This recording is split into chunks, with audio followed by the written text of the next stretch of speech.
I'll give you all the details of Cyclone recruits. And I'll let you know if that cold weather is going to stick around. Stay right there. You're watching Newswatch 18. This is Newswatch 18. Milwaukee.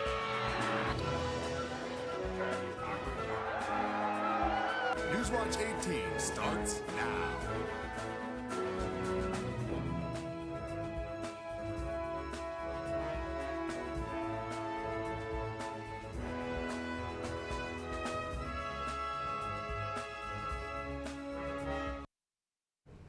Good evening and welcome to the Tuesday edition of Newswatch 18. I'm Jazmin, Murguia. And I'm Katherine Marcheski. Thanks for joining us. You might have noticed some commotion on Lincoln Way this afternoon. Rich Martinez has more. Ames and Iowa State community gathered today at the intersection of Welch and Lincoln Way in protest of the Keystone XL pipeline. Roughly 30 members gathered today along the streets holding signs in peaceful protest to gather awareness to President Barack Obama and other legislatures here in Iowa. We're here to remind the president that of the promise he made to fight climate change. And on Friday, the environmental impact report came out, and that's something we've been waiting for. The report has come out and said yes, it will. The Keystone XL pipeline is bad. So now what we're here to do is remind the president that he said he would be a defender of the climate. I've been following the issue with the pipeline for many years. I have a background in climate science and really understand that the extraction of the resource that the pipeline is going to pump through it is just a really horrible decision for our country's future, for the world's future.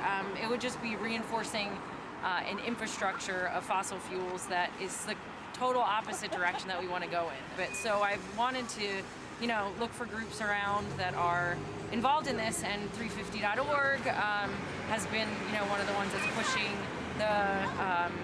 the citizen action to show that there are many people who are opposed to the pipeline. And I was actually quite surprised at how quickly everyone mobilized to plan today's event. So bringing people together for a common cause is a good thing. Coming together and letting our voices be heard, but also letting other people know who aren't here or who maybe who are also against the pipeline. Let them know that there's other people who agree with them and maybe they can join the fight too. So I hope that activists and the community members that are here will continue to lead actions like this against the pipeline until there is a decision. I would encourage other students to inform themselves about it. Look, there's interested members of the community honking their horn at us. Afterwards, the members intend on getting ISU students involved by writing letters to Iowan congressmen. The rally later finished at 6 p.m. CVS Pharmacy has announced that they will no longer be selling cigarettes in more than 7,600 retail stores. CVS expects to lose about $2 billion annually, but says this move makes sense, and they hope that other retailers will follow. Rite Aid and Walgreens, CVS's competitors, say they have been monitoring their sales in recent years and will continue to do what they think is in the best interest of their customers. Buckling up, watching your speed, and driving sober are pretty obvious things to do while driving, but you may want to be extra cautious this semester. The Ames Police Department has increased traffic enforcement and plan to play it out for the rest of the year. They are able to do this through a grant provided by the Iowa Governor's Traffic Safety Bureau. This enforcement will be consistent during VISHA and will work with ISU police to keep students and visitors safe. Commander Jeff Huff said, "You can be drunk, you can be stupid, but you can't be both." Iowa State's LGBTAA Club will be traveling to Kansas City, Missouri this weekend for the biggest LGBTQ conference in the nation. Mumble Talk, or the Midwest Bisexual, Lesbian, Gay, Transgender Ally College Conference, is an annual conference that's hosted by a different college each year. The conference is a 3-day event that hosts guest speakers and workshops with different topics concerning the LGBTQ community. To learn more about this event, log on to mumbletalk2014.org. Mitt Romney has officially come out with a public statement declaring that he will not be running for presidency in 2016.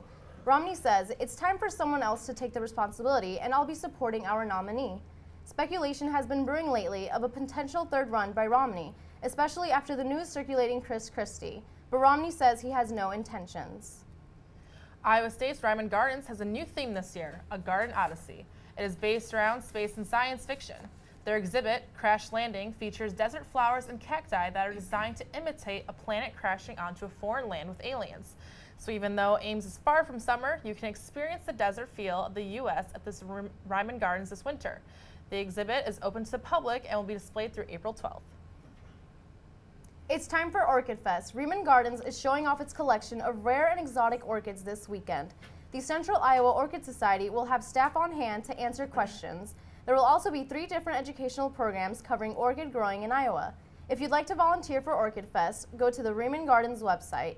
The gardens are open from 9 a.m. to 4:30. Octomom Nadia Suleiman, whose claim to fame was giving birth to 8 babies in one day, is now facing 4 charges of fraud. Suleiman, now mother of 14 children, is being charged $26,000 in restitution fees by the city of Los Angeles for not reporting tens of thousands of dollars she was bringing in last year as a topless dancer and adult film star. She has filed for bankruptcy and receives food stamps from the government, regardless of her salary that she never reported. She has already pleaded not guilty to the first 3 welfare fraud charges and will return to court on March 11th for arraignment on the newest charge. An Iowa State graduate has a chance to win a unique title, King of the Nerds. Jack Hugh is a contestant on the 2nd season of the TBS reality show, King of the Nerds. The reality game show pits 11 nerds against each other in various contests. A grand prize of $100,000 is up for grabs. Hugh knows the results since the show was filmed the past summer. But he's not telling anyone. Hugh is currently a medical doctorate student at the University of Illinois. It's not too late to get your application in to serve on one of the city's 18 commissions. The only qualification to serve?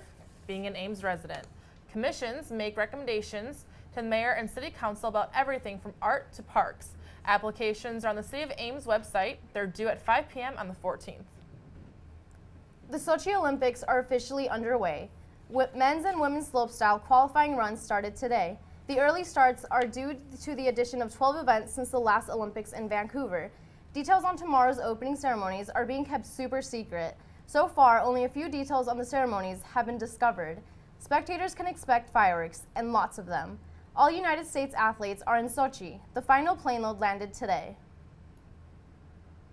And now we're joined by Hawn at the desk. What's going on with Cyclone sports? Recruitment season is in full swing here at Iowa State. Find out who committed and who is still on the edge. We'll be right back with your Cyclone sports. Welcome back to Newswatch 18. I'm Hawn Wong with your Cyclone sports. With yesterday's National Signing Day in the books, Iowa State is adding 15 recruits for the Cyclone football team next season. Wednesday's signees include 18 players out of high school and 7 players out of junior college. One of the JUCO signees, Jordan Harris, has even been selected to the second-team All-American Junior College team, where he averaged almost 14 tackles per game, leading the nation. The 2014 Cyclone football team is looking to make a big impact next season with a deeper roster and experience around the team. Improvements to the team, however, are not the only thing that the Cyclones can look forward to next season. The Iowa Board of Regents recently approved the Iowa State's Jack Trice expansion project. The project plan, which was approved Thursday morning, will enclose south end zone of Jack Trice.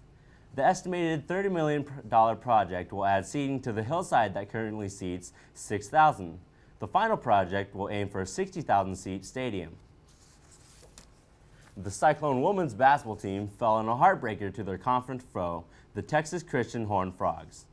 The 16-6 Cyclones were looking for an easier contest with TCU, as the 13-9 Horned Frogs were on a 3-game losing skid. Unfortunately for the Cyclones, the game came down to a 3-point attempt with 6 seconds left on the clock for TCU. The 61-60 final score of the game doesn't quite exemplify the effort that the Cyclones put up, as they shot 11 of 31 from the 3-point arc. Leading the way was junior guard Bryn Williamson, who reined in 6 3-pointers in the Cyclones' midseason loss. The women's basketball team looks to redeem themselves in the next contest against Texas on Sunday.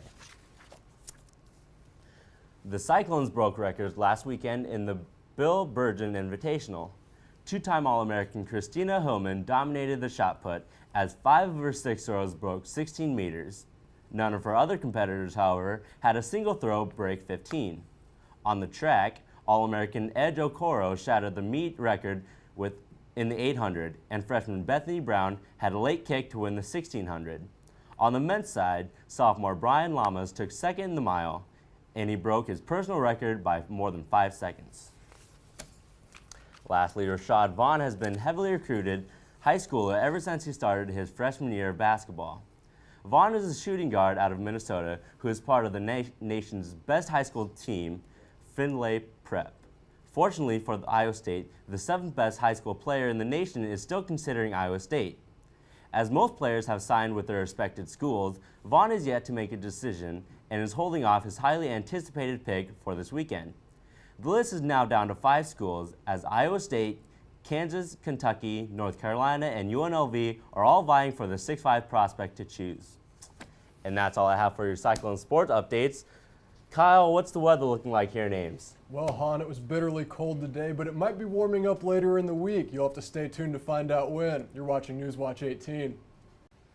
Welcome back to Newswatch 18. I'm Kyle Steingraber with your cyclone forecast. You'll have to forgive me for the technical difficulties we're having right now. You won't be able to see my smiling face while I'm giving you the forecast, but I'll still be able to break down the numbers for you. Today we had a high of 8. That is incredibly cold for this time of year. Usually we're up at 31, 32 or so. Heck, about a decade ago we were up at almost 60. So we're kind of wishing for the warm temperatures. Right now it's about 1 degree out. If you have to walk back from a late class or if you're studying at the library, I highly recommend bundling up because the wind's coming out of the west at 9 degrees. Current temps around the state, single digits everywhere. In some places we're not even positive. Davenport over there in the east is currently sitting at -4. Over in Sioux City in the west, it's over at 0. Right here in Ames, like I said, we're at 1 degree. It's probably going to get a little bit chillier tonight. Hopefully it doesn't. Looking around the country now, that's not going to do anything for me. Give me a second. There we go. Now we're looking around the country. Up there in Billings, Montana, it's -5. If you were going to go skiing for spring break, you're probably liking that snow that's up there in Montana and trickling its way down to Denver. Speaking of Denver, it is bitterly cold. If you're doing any traveling this weekend or in the next couple weeks, your flights might be getting delayed by that awful weather they're having over there. If you look over to the East Coast to New York, a nice 28 degrees. It's not quite as snowy as it was a couple weeks ago, so you're probably not going to see anybody digging themselves out there, and we certainly won't be getting any of those horror stories out of New York of people who had to shovel snow out of their driveways. As we look over to the west, it's about 52. Tonight's lows tonight, we're looking at about -7 for Ames. Like I said, it's going to be a chilly one. Again, over in Davenport, -9. It does the same thing up north in Mason City. Ottumwa's -9 too. We've sure got a lot of those. Tomorrow's highs, it's looking better. We get almost 7 degrees warmer, a nice 15 degrees. If you're going down to Des Moines, hey, you get a whole extra degree. You might be able to take off one of those layers or maybe take the finger off of a glove. Over in the east, Sioux City is going to be the warmest point of the state at 17 degrees. Once again, Davenport is a lot colder than everywhere else at 14. Our forecast for tonight, we might get a little bit of snow coming, and it's going to be blowing. Like I said, the wind's going to be coming out of the west, or actually here it says the wind's going to be coming out of the north-northeast. Regardless, it's going to be windy, it's going to be cold. You're going to want to bundle up. If you don't have to go outside, I highly recommend you don't. Our 7-day forecast now. Again, tomorrow's warming up, 13 degrees, low and -8, but hey, look what happens the rest of the week. Saturday, it's actually going to get into the 20s, which is something we haven't seen for the last month practically. So if you're looking to do anything exciting with your friends, that's probably the day to do it. Although you might get a little bit of snow, so that's one of those things. Sunday and Monday aren't looking too great. They're only in the single digits, but as the week progresses, it gets a whole lot warmer. That's all I've got for your cyclone weather update. Back to you guys. Planning is underway to bring a one-of-a-kind bike-sharing program to campus. The government of the student body recently approved a student-run, student-designed bike share program. Everything from the bike racks to the bikes will be designed by students in a special lab inside the College of Design.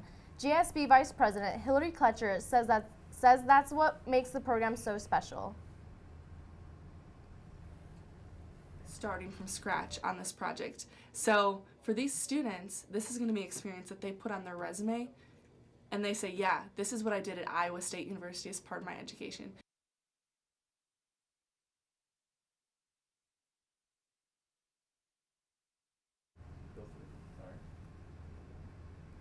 The $15,000 program should take a year and a half to complete. The GSB is contributing $5,000 to the project. The rest is coming from the university. And that's all we have for this night's edition on Newswatch 18. Be sure to join us next week for more Cyclone news, weather, and sports. Have a good night, Ames.